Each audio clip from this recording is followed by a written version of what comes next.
The history of Nike Inc. begins long before the name Nike ever existed, and is deeply tied to the life of Phil Knight, a former track athlete at the University of Oregon, and his coach, Bill Bowerman.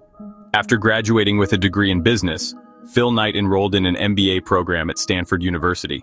During his studies, he wrote a paper arguing that the production of running shoes could shift from the German market, dominated by brands like Adidas and Puma, to the Asian market, which offered lower costs and rising quality. He believed Japan could become the next major power in athletic footwear, much like it had in the camera industry. Excited by the idea, Knight traveled to Japan in 1962. There, he met with executives from Onitsuka Company, the maker of Tiger shoes, and convinced them to let him distribute their footwear in the United States. The deal was made informally. Knight would become the exclusive distributor of Tiger shoes on the West Coast. Back in the US, Knight approached his former coach, Bill Bowerman, with a proposal to form a partnership.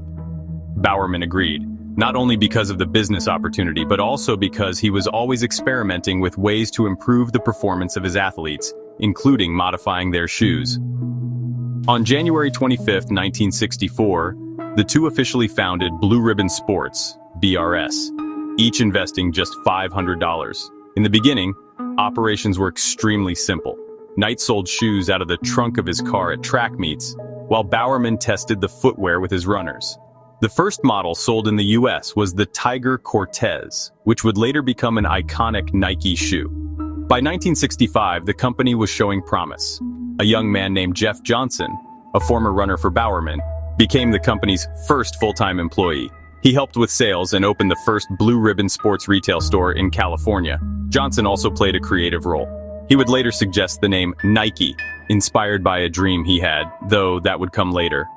During these early years, Blue Ribbon Sports grew slowly but steadily.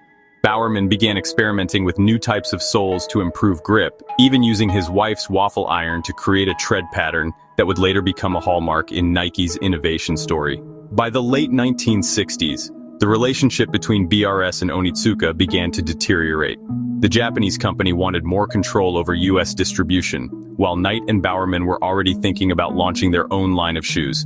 They realized that depending on Onitsuka was limiting their growth. This tension would soon lead to the creation of the Nike brand and the end of their partnership with the Japanese.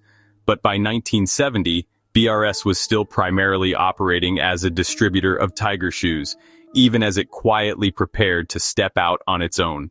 In 1971, Blue Ribbon Sports took a decisive step toward independence.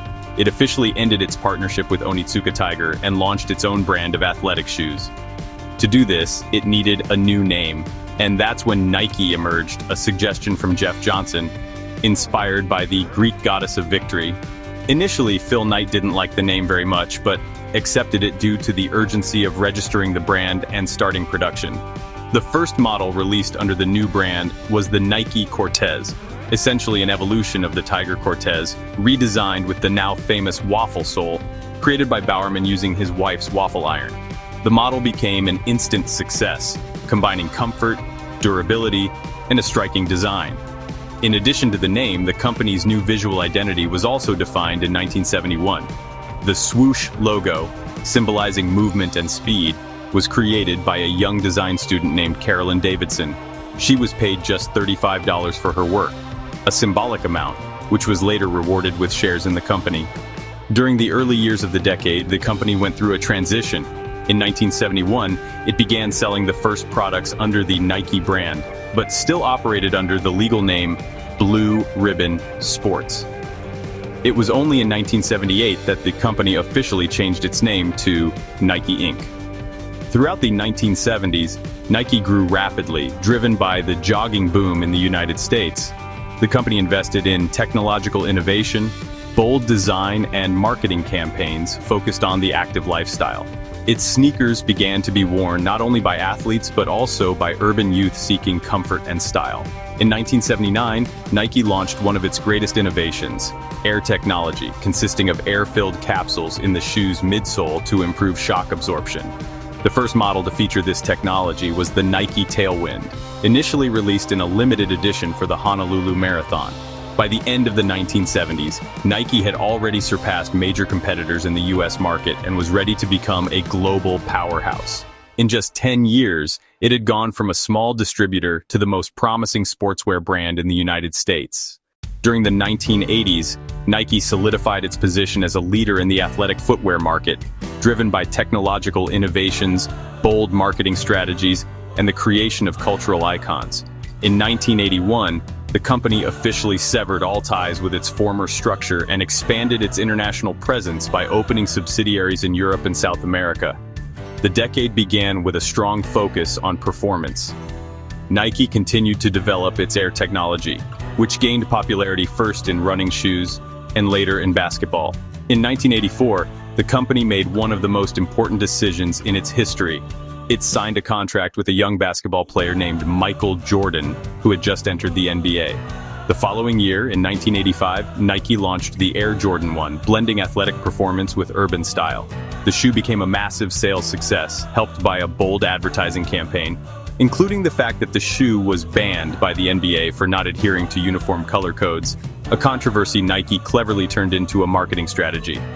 The Air Jordan line grew year after year, building a loyal fan base and setting a new standard for athlete brand collaborations.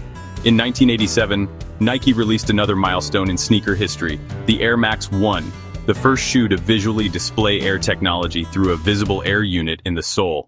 The innovative design, created by Tinker Hatfield, combined engineering, style, and marketing into a single product that would become a pillar of the brand.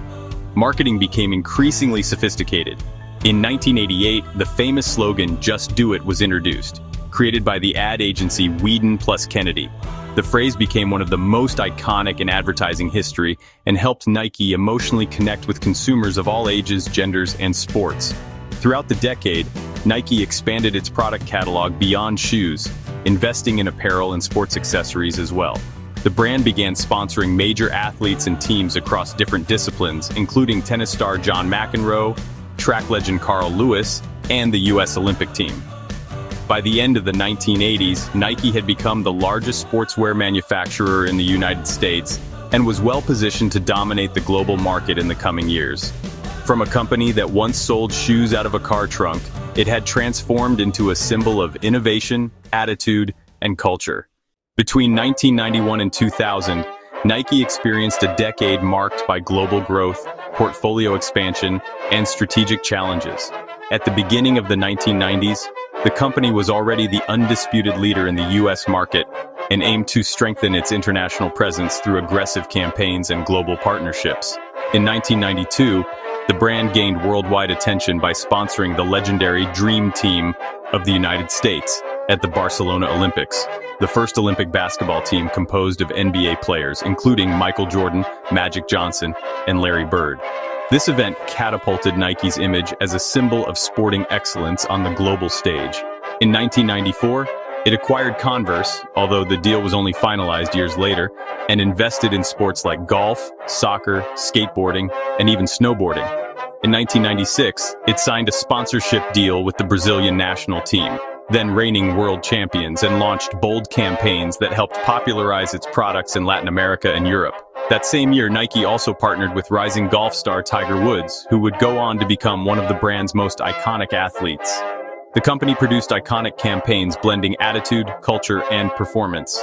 Commercials featuring Jordan, Bo Jackson, Andre Agassi, Ronaldo, and other athletes became embedded in 1990s pop culture. Nike faced heavy criticism over reports of labor exploitation in outsourced factories in Asia. Allegations of poor working conditions and low wages led to global protests and damaged the brand's image. In response, the company began implementing transparency measures, audits, and codes of conduct for suppliers, initiating a gradual shift toward corporate social responsibility. By the end of the decade, Nike had solidified itself as a true sports empire. Despite controversies, Nike continued to lead in sales and shape trends both on and off the field. Between 2001 and 2010, Nike faced a decade of transformation marked by international consolidation, new digital strategies, product diversification, and a more active pursuit of social and environmental responsibility. To maintain its leadership, Nike began investing heavily in innovation and expanding its global presence. In 2006, it launched Nike Plus iPod, a collaboration with Apple that connected Nike shoes to the iPod for performance tracking, one of the earliest wearable technology experiences in sports. This integration of products, data, and lifestyle paved the way for the brand's future digital apps and platforms. Financially, despite global economic crises, especially the one in 2008, Nike maintained solid performance, driven by innovation, effective marketing, and a diversified global base. By the end of 2010, the company remained the largest in its sector, with a renewed image, more technological, more connected, and more socially conscious. The brand was preparing to fully embrace the digital era while maintaining its essence of performance, innovation, and culture. Since 2011 until today, Nike has continued its path of global leadership, driven by technological innovation, digital expansion, commitment to sustainability, and a strong cultural connection. Today headquartered in Beaverton, Oregon, Nike is recognized not only as the world's largest manufacturer of sporting goods, but also as a brand that connects innovation, culture, and purpose, shaping trends and influencing generations. If you enjoyed the video, please leave a like, subscribe to the channel, and turn on the notification bell.